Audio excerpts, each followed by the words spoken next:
Well, good afternoon, everyone. My name is Ted Gardner.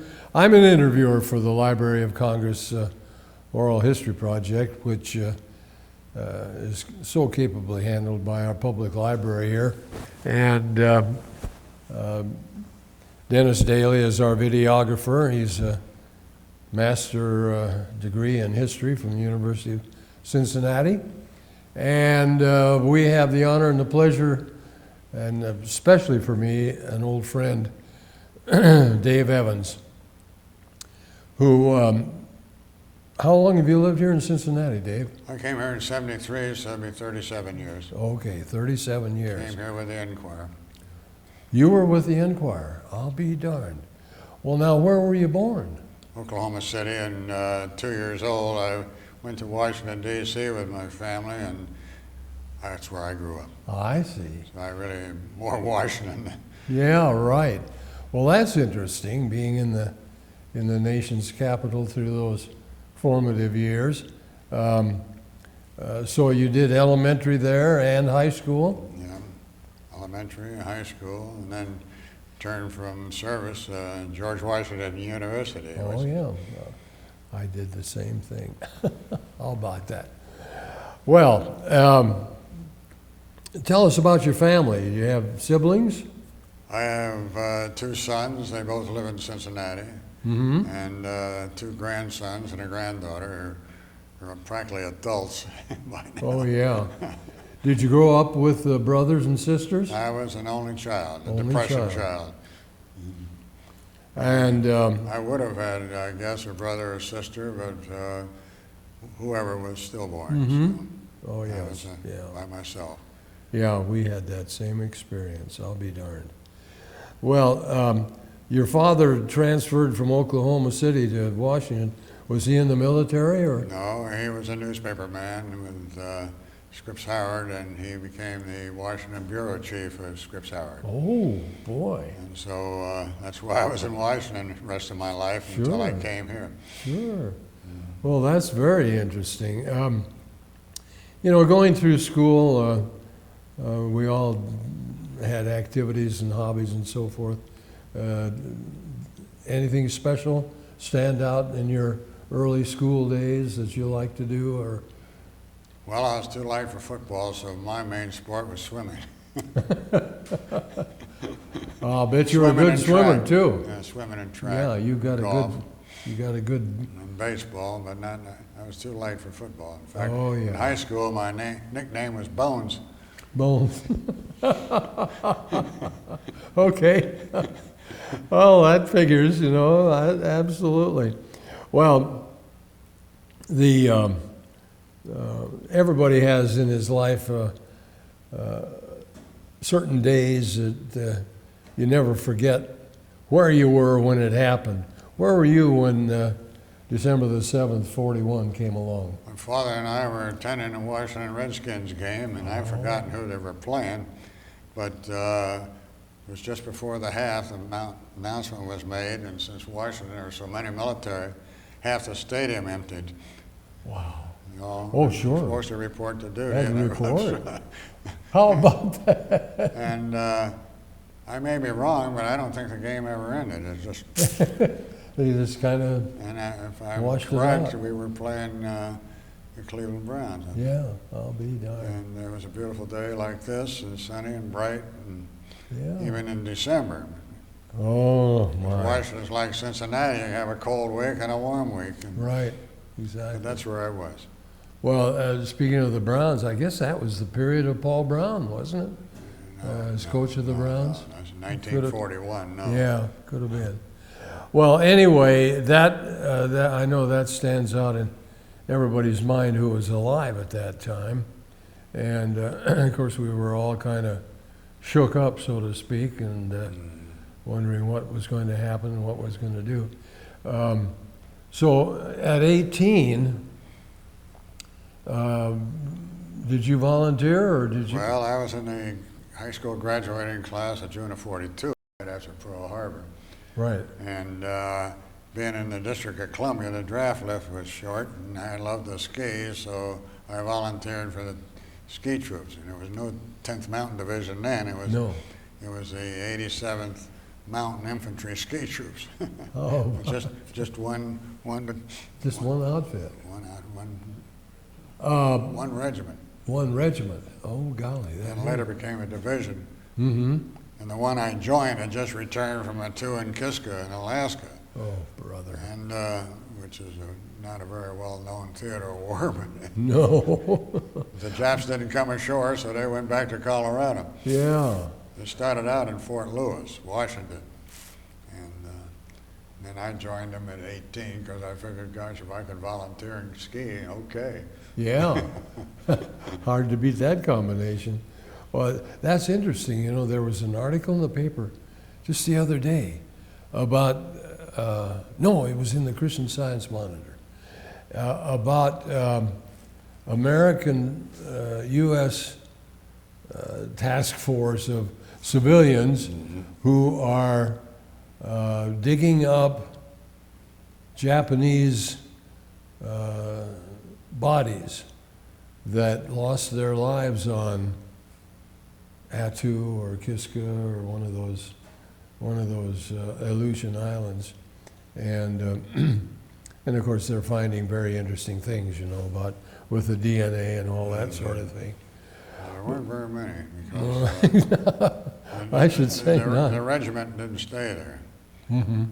I think it was more Navy than Army, but anyway, the Did you 87th Mountain Infantry Regiment was there. Right. Did you experience any of the terrible weather that they have there? I wasn't there. No, I You joined weren't them when there. they came home. That's when I Yeah. see. Camp Hale, Colorado, which is up Leadville, which is near Vail in that area, Mhm. Steamboat Springs, all up Right. in the Rockies. Sure. And that was Beautiful delightful, in the Army skiing. How about that? That's great. Well then, so your first place that you got your primary training, so to speak, was at Camp Hale? Well, I left Washington, D.C., and went to Fort Lee, Virginia. And I skipped basic training because I had 4 years of ROTC in high Right. school. So I skipped basic training and got all by myself, got on a train and went out to Denver All by yourself? in uniform. And anyway, and then Denver, I took another train up into the mountains, and I got off at Camp Hale at midnight at 20 below zero, and I said, ooh, shoot, Ooh, I'm in the wrong place. yeah, what am I doing? What am I doing here? Dark and cold and, geez, snow flurries. Good I God. went home. Oh, But my. anyway, that's my arrival at Camp Hale. Welcome to Camp Hale. Yeah, see, and it was up in the Rockies, and the camp itself was in a valley between two high mountains. Mm-hmm. And so I spent the rest of my Army career there. I didn't go overseas. Mm-hmm. Mm-hmm. I was a ski coach, as they called him. Yeah, right. Well, you were an instructor. Well, most of them knew how to ski because most of these, I guess 90% of what became the 10th Mountain Division were all the way from Alaska to Maine. Yeah. And since I was from Washington, D.C., they thought I was in the Deep South.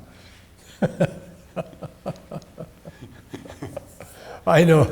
It's funny, isn't it? The regionalism, Yeah, of, regionalism. of the Yeah. country, you know. Yeah. We're so large and so diverse. Yeah. And, well, the training there, of course, very, very important. Tell us about the equipment that you had. Well, the equipment we had were, at the time, the M1 rifle, and the 60 millimeter mortar, and 50 caliber machine gun, snowshoes, skis, and everything. White uniforms, White they're all uniform, white. sure. And then as the division grew to 2 more regiments, I was in the 87th, then came the 86th and the 85th. Then came the mule pack artillery and all that. Oh, The quartermasters and the medics and so forth. It Sure. became a full division. I see. Yeah. See, the artillery mules would carry the tripods and the barrels and the ammunition and stuff. And by then it had become a full division, but it took a little over a year to do so. But it started out as just a regiment. It Right. became a 10th Mountain Division. Right. And then its only assignment was late in the war. 10th spent most of the war in Colorado, and then it's time to go to the Alps. And they relieved the division that the 45th Division that Ernie Pyle always wrote about, which took Rome. Then they went, 45th went home, and the 10th went from Rome up to Austria, to the Alps and everything, I see. trying to keep the Germans from going home. Yeah. And there was 4 battles, and then the war ended. It was the spring of '45, so they left the skis home. All that skiing training, they left the skis home because it was spring. Sure. Oh, So my. the 10th Mountain became mountain. I should say so. Well, of course, there you were in the Rockies, and a wonderful part of the country, of course, and certainly the right place to learn and to train, and what it was like to be. So now, in your training, you had to camp in the snow, didn't you? Oh, we did a lot of maneuvers and bivouacking and everything. Tell us about. Well, we dig holes in the snow and then put pine boughs and snowshoes on top for the roof, and we'd sleep in there. I'll be darned. You dig a tunnel and then put the pine boughs and then set on top the cross snowshoes and one to a hole. That was Snow Foxhole.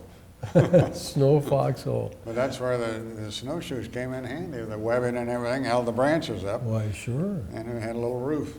And Cold though. Gee. oh, it must have been the wind whistling around, Yeah. and Oh yeah. yeah. Well, and your skis, of course, in those days they were wooden, weren't Wooden, and you had to wax them. they? And long. Yeah, long. At least 6 feet. I did 6 ski. feet long. Yeah. And they were wooden, and they had metal runners along the side, Yeah. and but had to wax the wood about every 8 hours. Really? Oh yeah, That all? because of the friction, Sure. and then take the wax off. And but it's and then you didn't have to do anything with the snowshoes except learn how to strap them on. And skiing, most everybody knew how to ski, but the ones that did were from farther south, and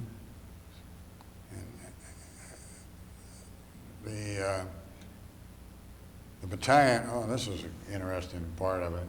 Good. The Italian Army skiers joined our troops up in the Alps, but back to Camp Hale, the battalion ski officer in charge was Dick Dartmouth, the Dartmouth ski coach. Oh, you done So the Dartmouth ski coach, Dick Dorrance from it. Sure, Dartmouth. I remember that name. Yeah, Oh, he was in the Olympics and so forth. Yeah. He was the head man skier. How about that? And I think he was, I'm not positive, but I think he was a major at that time. But I don't know that for a fact. Yeah. But he was the chief ski officer. And and my first sergeant was a World War I veteran, a logger by trade, and from Oregon.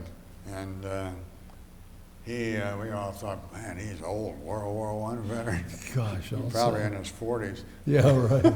Yeah. Oh, I know. There are 20 years difference between Oh, the war. yeah. Anyway, maybe 50. But he said, when we arrived, I joined the others, we were all lined up. He said, now I'm going to give each one of you Boy Scouts a rifle. Of calling us Boy Scouts because we were all 18, 19, sure. 20. Of course. You couldn't go in under 18, some lied them, but it was very interesting. Did you have, going into into that branch of the military, did you have any particular physical demands that they looked for? Well, first off, when I went in, not later, but when I went in, you volunteered, you had to know how to ski, Yeah. and you had to pass a physical, so forth. The regular routine, whether it's Army or Navy, when we went in. That's the only thing I remember. Right, right. And the reason why I had to leave was because just before, let's see, about a year before they went overseas, I had to leave, and I was discharged because I had what they thought at the time was spinal meningitis, which it wasn't, which is the first cousin to polio, but I didn't. Yeah. And so I was discharged and went back to Washington, D.C. and sat out the war from there. And I always felt very self-conscious because Washington, D.C. had soldiers and sailors from all over the Allied world in Washington, officers mainly. And I felt very self-conscious. Well, were you were stationed with a unit there in Washington? No, I was discharged from the Army. Oh, you were discharged by that time. I see what you mean. Oh, I got you. Right. Well, I don't know what it exactly turned out to be, maybe a backache, but they thought it was spinal meningitis. Oh my gosh. There were several cases at the time. Misdiagnosed.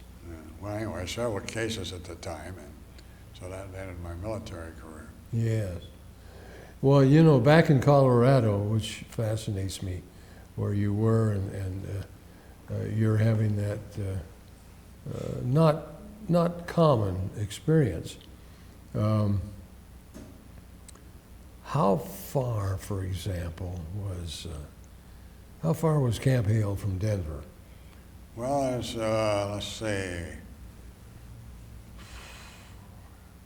round figure, ballpark figure, 150 miles. About, Gain in altitude because we were almost at 14,000 feet. yeah. Leadville is the city about the size of maybe Middletown or Lebanon. At that time, still is the highest elevation city in now the 48. In the 48, I'll be darned. And then we go up higher to some of the other 14,000-foot ridges and so forth and ski. But our main skiing when we weren't on bivouac was, we called it Cooper Hill. It was probably, at that time, it was no longer there because they mined it, but as I understand, it was probably 800 feet. That's where we did all our skiing because it was just right next to the camp. Sure. The it is interesting, and it'd be interesting to your family to hear this from you, and that's what's so important about these interviews is that it's a live deal. Right. You're the guy, and you're telling the story, and that's what makes it so wonderful. But did you have Liberty, or we call it Liberty? Go to Denver. Yeah. Go to Denver. That was. You go to Denver. Oh, that was a beautiful leaf town. Oh yeah. Yeah, and of course Colorado. See, the railroad went right through Camp Hale, and we get on the train, go downhill to Denver. How about that? Take the train home. Sure. And that was the train that would go from Denver to Seattle. Okay. Yeah. Sure. Well. Trains, plural. Yeah. Right. But it was very interesting, and I have been back twice to where it was. It's now the state park, and very beautiful state park. Oh yeah. And, Yeah. but Colorado. still that valley, and then the U.S. Forest Service has the hillsides and Right. the mountains. Right. Yeah. Colorado's a beautiful state. Yeah. That's what we we think about my home state, which was Oregon. Oregon. That's where I grew up in. Well, my mother's side of the family's from Oregon, Hood River. Hood River? Yes. So was my mother. My mother was born in Hood River. Well, my gosh, they went to Hood River when they were newly married from Zanesville, Ohio. Well, for heaven's sake. Went out the trail, not Is the it? early trail, but they went out the What was the name of her family? Millar, M-I-L-L-A-R. M-I-L-L-A-R. It was a Scotch version of Miller. Uh-huh, right, right. That was my mother's side of the family. Well, I'll be darned. My mother was born in 1893, My mother in 93. for heaven's sake. Wow, small They might world. have gone to school together there in Hood River, because that was a dinky little I town know. those days. It really hasn't grown too much now. I was there 10 years ago. Yeah, so was I, yeah. Yeah, the Yeah, last member of the family, I went out to the funeral, and that was 10 years ago. oh, I'll be darned. Yeah, my Well, son.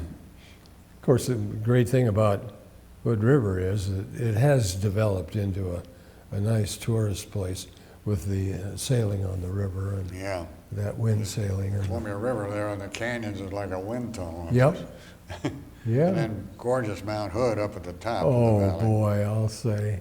Yeah. Yeah, I well, went to lunch, Timberline Lodge 10 Yeah. years ago. I made a special effort to go there. oh, yeah. It's on the, Well, should I- know, on the south side, not the Hood River side. But Right, I can remember. Oh, yeah, the south side is the slope side of Mount Hood. and, But I remember back in the depths of the Depression when they were building Timberline Lodge. yeah, my That- grandfather and grandmother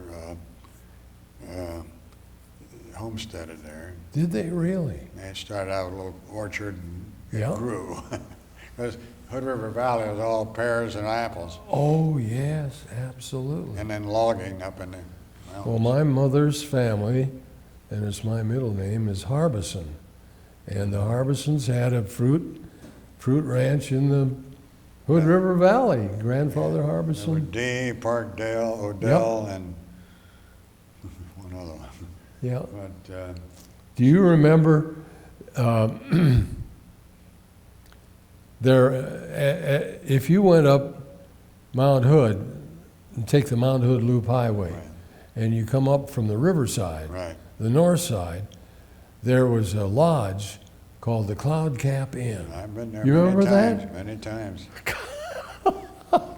Jeez, We used to drive up there on a Sunday for Sunday dinner. sure, and then go the other way to Lost Lake. Yes, yeah. And then the Columbia River Gorge Hotel, just downriver from Hood River. Oh, it's so beautiful out there, isn't God, it? as long as we've known each other, it's the first time we I ever know there's it. a connection. First time we've made this connection. Well, I'll bet my mother knew the Millars. I'll bet because she knew everybody in town.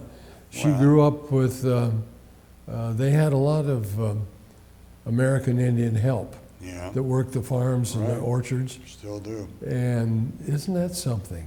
By George. Yeah. Oh, gosh. Only names I remember, the Collins, the Duckwalls, oh, gosh, I can't remember. Odell's. that's Yeah, about it. Odell. Oh yeah, Hazeltine's. yeah. So, Then you went farther up the river to the Dalles and Yeah. and so forth. there were a lot of Oregonians in the 10th Mountain out there. Were there? Oh, yeah, loggers and, Yeah. and forest rangers and Yeah. orchard people and ranchers. Well, going back to that, was Durrance a native New Englander, or did he come from somewhere else? I'd have to go downstairs and look it up. I don't know. Yeah, Dick Durrance, D-U-R-R-A-N-C-E. yeah. Oh, I He was a remember. Dartmouth ski coach. I remember When he reading the was a young sports man, pages. He was in the Olympics, Yeah. Winter Olympics. Oh, yeah. I I'd remember. have to go to reference and find out. Sure. Read about him in the Oregonian, Yeah, the morning paper.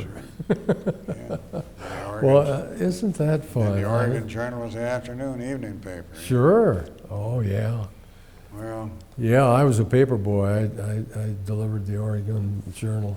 Well, well, that is really fun, Dave, to make that connection. And because you're so knowledgeable, so many people in this part of the country, have had very little experience in Oregon. Right. And they go to California and they go to Seattle, That's it. but somehow they miss Oregon. Well, Portland's a beautiful city now. Oh, gorgeous city. Yeah, it's, Yeah. And it's been a real leader in yeah. developing. Well, the enlightened Dennis, Mount Hood is 12,000, 13,000 foot snow-capped mountain. Sure. It's here, and then the valley runs down to the Columbia River, That's right. and all through the valley are the orchards. Yeah. And the beautiful Willamette River that flows north into the Columbia. And of course, Portland's known as the rose capital of the world.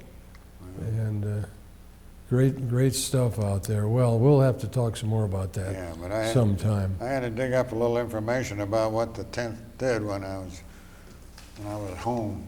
Uh-huh.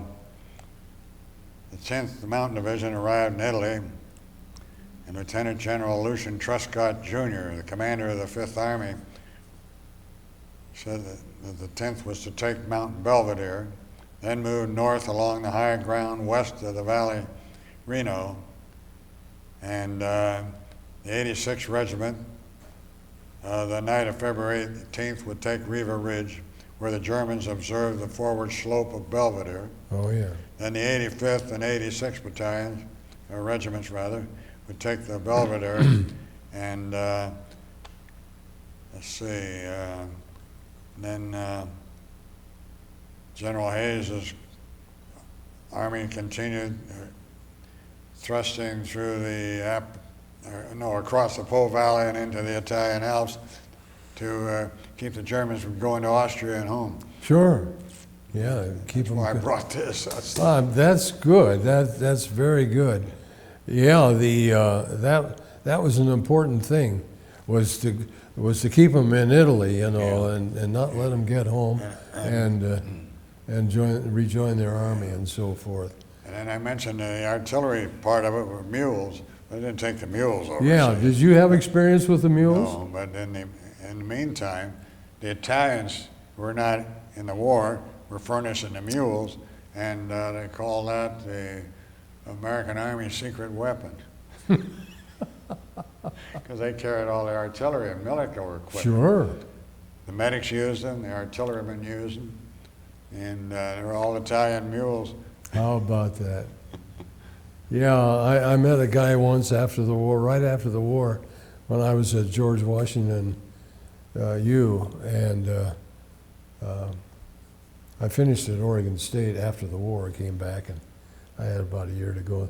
Then I did some advanced work at GW, and I met there a man who had been a muleteer. They called them muleteers, and that was an They unusual call experience. something else too, but Oh yeah, oh brother, and those animals were so hard to it's hard to say. hard to manage, hard and dirty, and Hard to say muleteer. how you got it right. But I've seen some of them in reunions, and they all did their part. Oh, they sure did. See, they get up there, and the only heaviest weapon they could carry was a 75 howitzer to get up the mountain and shoot down. Right. And the mules carried the barrels and everything, Right. the ammunition, tripods. So they could carry what, 150 pounds or something? Yeah, the barrel is at least 150 I'll pounds. be darned. And but anyway. Now you had to learn about the weapons, didn't you?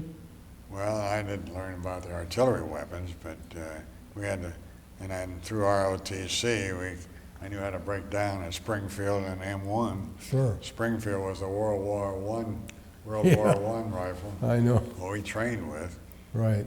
before they issued the M1. Sure. Garand. And anyway, the funny part about it is that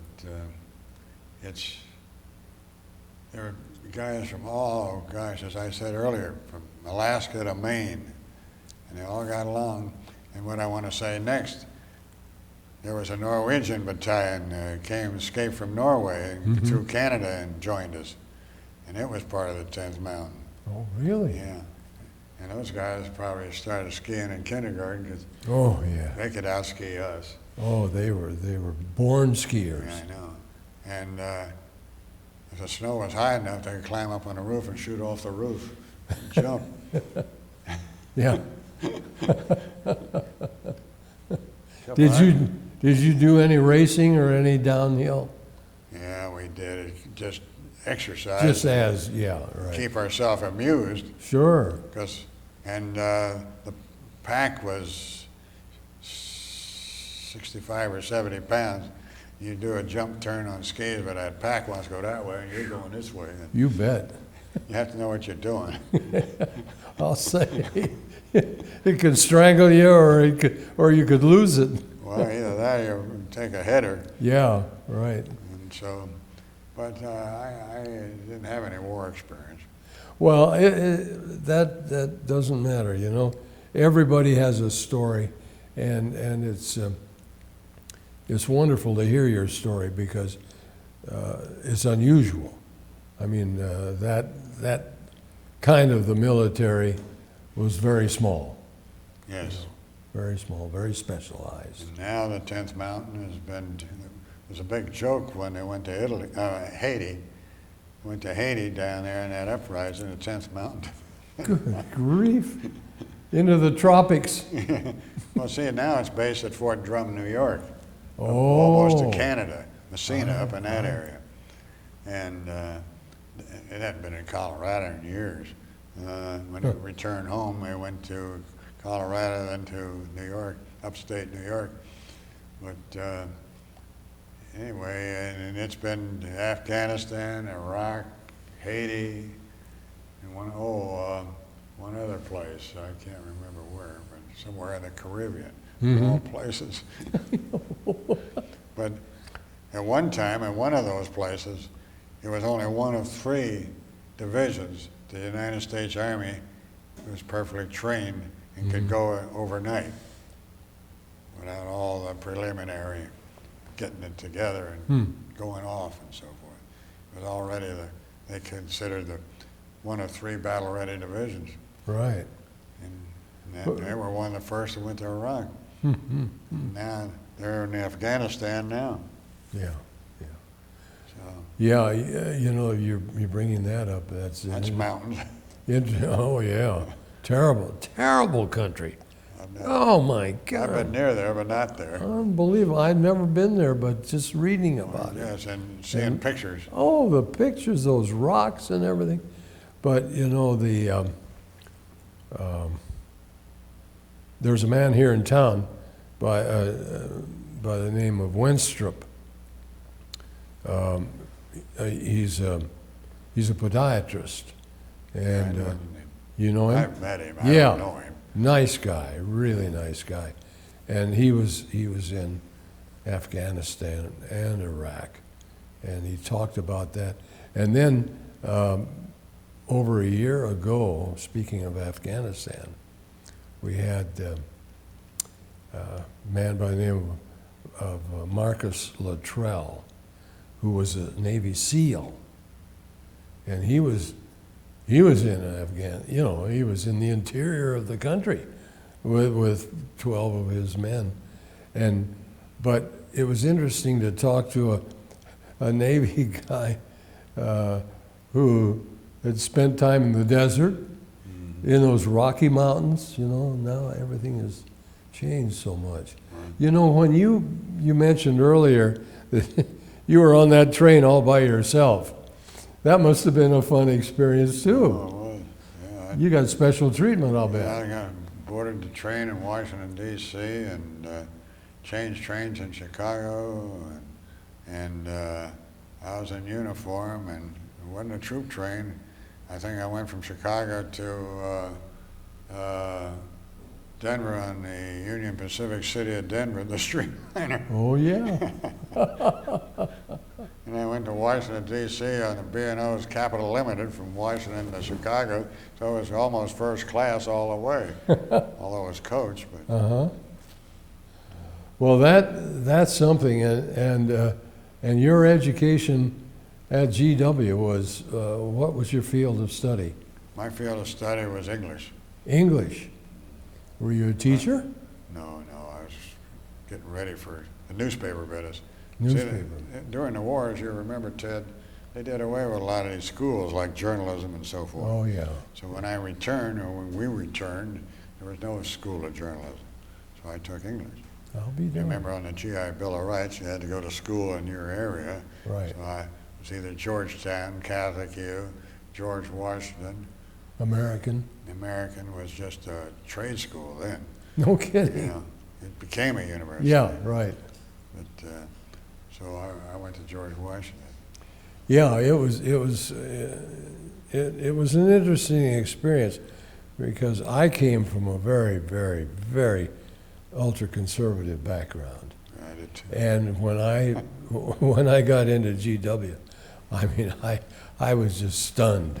You know, what I heard from the professors, you know, I had a bachelor's degree, but I hear all this liberal talk, and that was 1947, when the House Un-American Activities Committee was very active, you know, all that stuff. And, oh my gosh. Yeah, Senator McCarthy. It was amazing. And I managed to withstand their onslaughts, and I bet you did too. You're a good, solid conservative guy. Yeah, well, my father's the one who took some heat from McCarthy because being the Scripps Howard in the Washington Bureau, all the newspaper people were against McCarthy. Sure. And so naturally he blasted all of them, Oh, yeah. especially the Washington Post. Oh, my goodness. Oh, my gosh, yes. Yeah, those were really interesting days. I mean, there were, you know, it was big headlines all the time about those congressional hearings and all that Right. sort of thing. Well, one of the highlights of my post-war experience was at a reunion meeting Senator Robert Dole. He was wounded with the 10th Mountain, Right. and I'm sure his record's all over the Library of Congress and so forth. Oh, yeah, yeah. Well, you know, have you heard of the Honor Flight, the organization? I've heard of it. You ought to get on the list for that. You know, you get a free flight to Washington I've seen and see the memorial and Yeah, everything. I've seen the memorials. Well, it's a wonderful experience, even if you have, to do that and go with a plane load of veterans. Well, that's a nice part. Yeah, I went about 4 years ago. We flew out of Denver. I mean, out of Dayton, and the plane had a capacity of 33, small plane, and 23 of the 33 had to have wheelchairs, and they had them all aboard. And your friend Robert Dole was there to meet us when we got there. I don't know him. I just No, but I mean, that was outstanding. It was a hot August day in the memorial, and he greeted every one of us, gave us his signature, you know, with his good hand and all that sort of thing. I went out to Lincoln Airport here in Cincinnati to see him when he was campaigning. Oh, yes, And, you know, you can walk right up to the fence at Lincoln. sure. And I was leaning on the fence, and the gate was about like that to go out to the ramp and get on his plane. And I thought, I'm going to try something. So as he got about there, I said, 87H. He went like that. And he remembered I was in the H Company of the 87th Sure. Regiment. Good for He you. was in 86. Uh-huh. And Good for he turned you. around, but there was a crowd. Oh, He yeah. just kind of gave me a kind of a salute and Kind went of on a- the plane. He couldn't have got to me if he wanted to. No, of course not. But that Because was, of the Secret Service. yeah, that was good. That was great. He had Secret Service agents on each side of him. Oh, yeah, yeah. Yeah, But the way his reaction when I yelled 87H, that's a code. He knew exactly what I was he knew talking exactly about. what it was. That's interesting. Yeah, he's a good guy. He really is a good guy. Well, I'd like to hear his story, but I haven't. Yeah, yeah. Any funny instances or happenings that come to mind that you want to tell about while you were up at Hale? Well, let's see. One night the barracks caught on fire. Oh boy! About 3 o'clock in the morning. Holy cow! Well, you know, it had the barracks, and then they had the furnace up front, you remember? Yeah. Well, I don't. Did somebody leave a cigarette out or something? No, it was one of the, somehow, I don't exactly remember, but a couple of the coals fell out or something. Oh, Set yeah. this wooden barracks.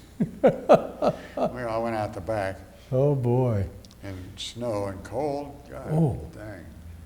Oh my gosh! Yes, In deep snow. sure. And you know, you get out of bed immediately, you're in your skivvies and so on. You're not ready for that. So we ran next door to that barracks, Uh-huh. woke everybody up and said, what happened? And we stayed there and got warm. Then they went over and got our clothes, but a lot of us just raced over in Yeah. the snow and everything. Did And it- I was barefoot. Gee whiz. Oh, brother. Did it burn the building down? The front part, Front part, by the yeah. time the rest of it, Yeah. the snow and the water and so forth put it out. Sure. And the water became ice.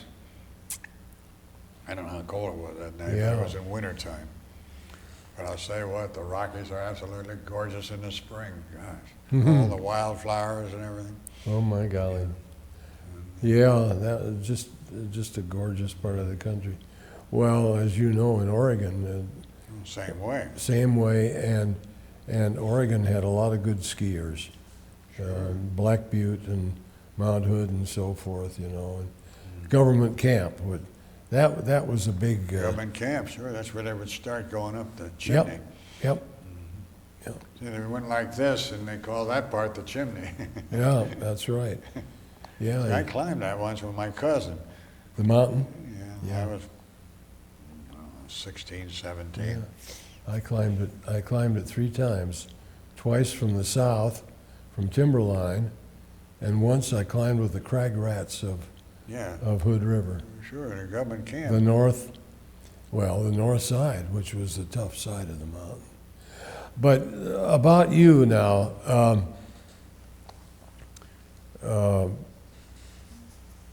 Hale was really the only station that you had, Yes. wasn't it?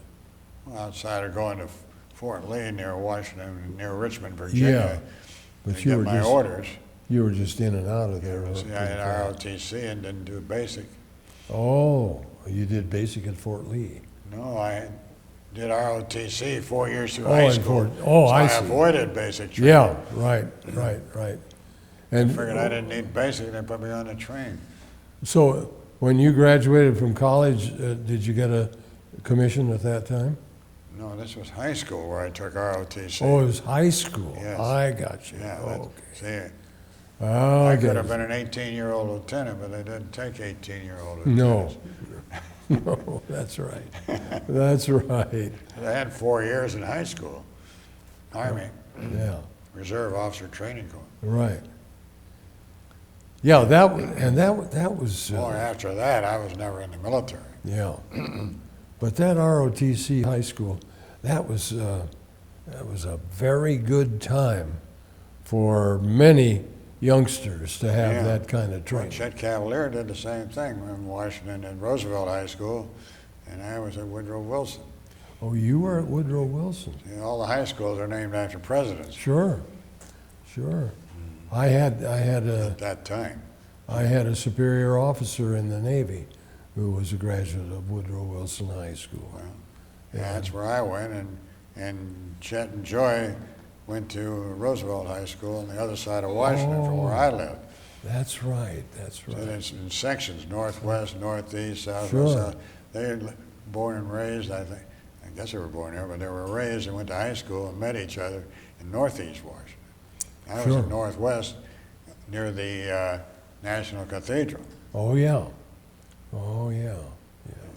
Beautiful part of the off city. Wisconsin Avenue, which goes up and here's the cathedral. Sure, Wisconsin.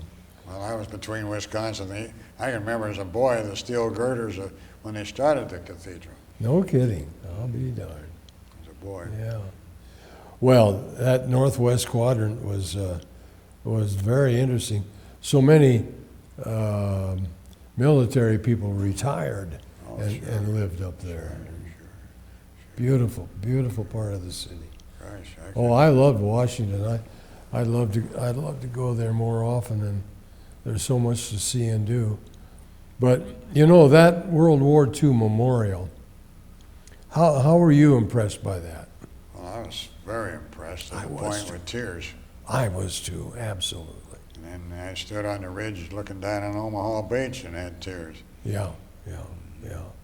Well, you know, they had that suffered such politics for years, you know, Oh, yeah. 12 or 15 years before they built the thing. Well, Senator Dole was one of the fellows that ramrodded it. You bet.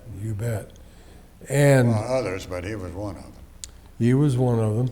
And the way they situated it on the mall there is perfect. It didn't hurt the view of anything. You got the Lincoln Memorial on one end and the Washington Memorial on the other, and that beautiful thing right in the center. It's the most impressive. You've got to get to that, Dennis, and see that memorial. It's just, they've really covered everything, haven't they? Right. In the meantime, it took a long time to get Korean War Memorial. Oh, yeah. We really had to fight for that one. Yeah. And that's a shame because Oh, that's a the beautiful Korean thing. War guys had more trouble than we did because yeah. the cold weather and everything. Yeah, and the Korean War, you know, has always been thought of as sort of the forgotten war. And What people don't know, we still have troops on the DMZ. oh, absolutely. They've been there 60 years. 200,000. June of 1950 it started, and here it is 2010. Yeah. And there's a regiment of GIs up on the Just imagine. DMZ. I know it. Just 60 years. I know it. It's outrageous. It's crazy. It's just How many people know that? no. And we still have troops there. How many people don't want to know it? All right. Most of the politicians, they don't want to deal with it. Right. Oh, yeah, I know it. I've heard it said that if MacArthur had gone across the Yalu, there would been no Vietnam War. But that's politics. Sure. Well, speaking of MacArthur, for example, the American Caesar, I was near him. We supported the troops into the Philippines in October of '44. And, you know, that famous picture of him striding through the surf. And they had to practice that 3 times before they got it right, according to Douglas, you know. But, well, did your commanding officer there at Fort Hale, or Camp Hale, was who? You remember? Would he have been a major or a colonel? No, or he'd have been a full colonel. full colonel? Full colonel. So how many troops did you have there? Do you remember? Well, when I was there, it took 3 regiments, as you know, to make a division. Right. When I left, we were only 2 regiments. Yeah. You had to form another one to make the division. And the 2 regiments would have been probably a lieutenant colonel. Correct myself there. 3 regiments would have been a full colonel. I see. Yeah. And then 1 more would have been a brigade, and that would have been a brigadier. Sure. Anyway, speaking of Washington, and I was there VJ Day, VD Day, and VE Day and VJ Day in Washington, D.C. And oh my gosh, it's like the Reds won the series, you know. Yeah. Oh, it was bedlam and everybody was so happy. Very, very exciting. Yeah. And then I saw General Wainwright come home, and Did you really? they had a little parade for him. Skinny Wayne. God, he Right. was about that thin after being a prisoner of Oh, war yeah. for so long. He really suffered. And Mrs. Wainwright and my mother were in a sewing circle together during the war. No kidding. Yeah. And anyway, and then I saw Eisenhower come home, MacArthur come home after the Korean deal, and Hap Arnold and all those guys. I'd make a point to go down and see them, the parades. Oh, sure. Absolutely. Yeah. Yeah. And also, let's see, there was one other, Admiral Nimitz. Nimitz. Yeah.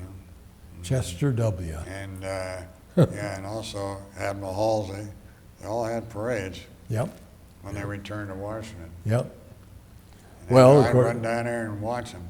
'Cause Yeah. they were GW, just run down Pennsylvania Avenue. Sure. You see them. Yeah.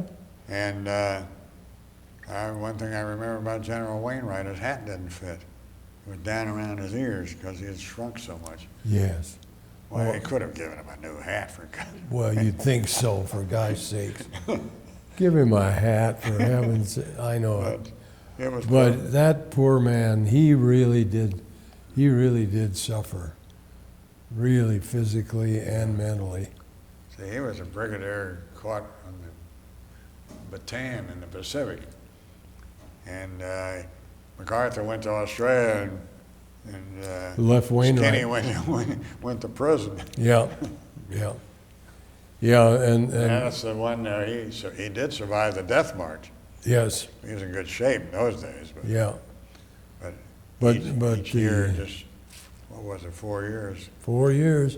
Yeah, and the Japs really laid into him because he was, he was a commanding He was officer. a one-star general. Yeah, and he had a lot of knowledge, and of course they tried to extract it from him, which he never gave up, of course. No, he was a wonderful character. Along the same line, I still don't know how John McCain survived 5 years in Yeah. Vietnam prisoner. I know it. And then they really tortured him after they Just found out his imagine father was an admiral. Just what they did to him. My God, yes. Yeah. Yeah.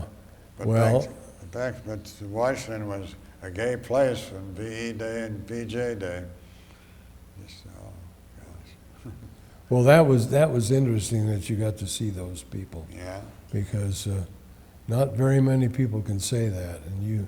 Well, I was just. You made I a was at point? George Washington University, which is just down Pennsylvania Avenue. And You made a I'd run point up of there it. and a bunch of us would run up there and watch, stand on the curb. Yeah, went right by you. I lived at 1921 G Street. I was in the Sigma Chi house on H Street. H Street, Well, in those days, near the quadrangle. G Street was lined with those little individual houses, and they rented rooms to students. And I took my family back there many years ago now, but my children and wife and everything, to show them. I said, now we're going to drive out G Street, and Daddy will show you where he lived when he was in college here. Well, we drove on G Street. They were all gone because the campus expanded. They built all those new buildings. Well, where I lived in a frat house, it's all gone. Yeah, yeah, There were G and then H. yeah, right, yeah. And it- Did you, is your fraternity house still there? No, I mean, that H Street is, all those All houses like on changed. G are gone. Yeah. Anything else you can think of that Not at the moment. comes to mind? Probably think Yeah. of 100 things when I leave, but Well, we all have funny experiences. People that we've met, you talk about seeing those important people. I had the honor of shaking hands with Winston Churchill in San Francisco, and at the end of the war, and that was a very special thing.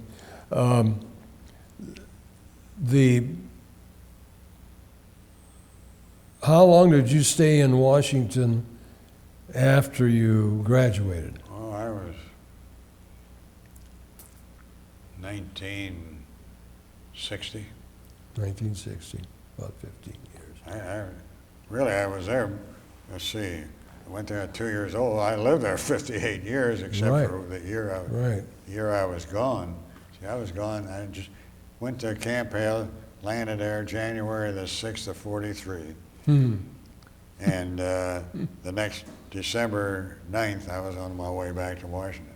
All right. So All I was right. just under a year at Camp Hale, Now you met your lovely wife there in Washington. George Washington University. Oh, at the university. I was on the swim team, and I'd signed up for the swim team, and the first time I went to the pool for the practice and everything, I saw her come out of the locker room, and God, there it is. There it is. That's the one. Isn't that great? I know. First time I ever saw her was in a swimsuit. How about that? Hey, that's pretty good. And anyway, we didn't date right away. And you have children? You know, 2 sons who live here in Cincinnati. Oh, they do. Good. Excellent. And 3 grandchildren live in Cincinnati. Oh, that's nice. 24-year-old granddaughter is a registered nurse. Oh, And a soon-to-be 21-year-old grandson who's started his junior year last week at the University of Cincinnati. mm-hmm. And his brother is senior at Marymount High School. He's going to be 18 soon. And, He's a senior there. well, that's interesting because our daughter, one of our granddaughters, is a graduate of Marymount. She was, she was queen of the senior class or queen of the prom or something 2 years ago. And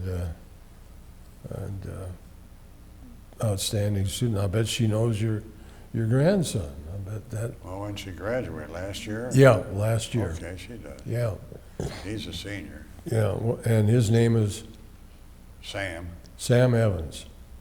I'll ask her about that. She's at University of North Carolina, Asheville Sure. now, and that's anyway.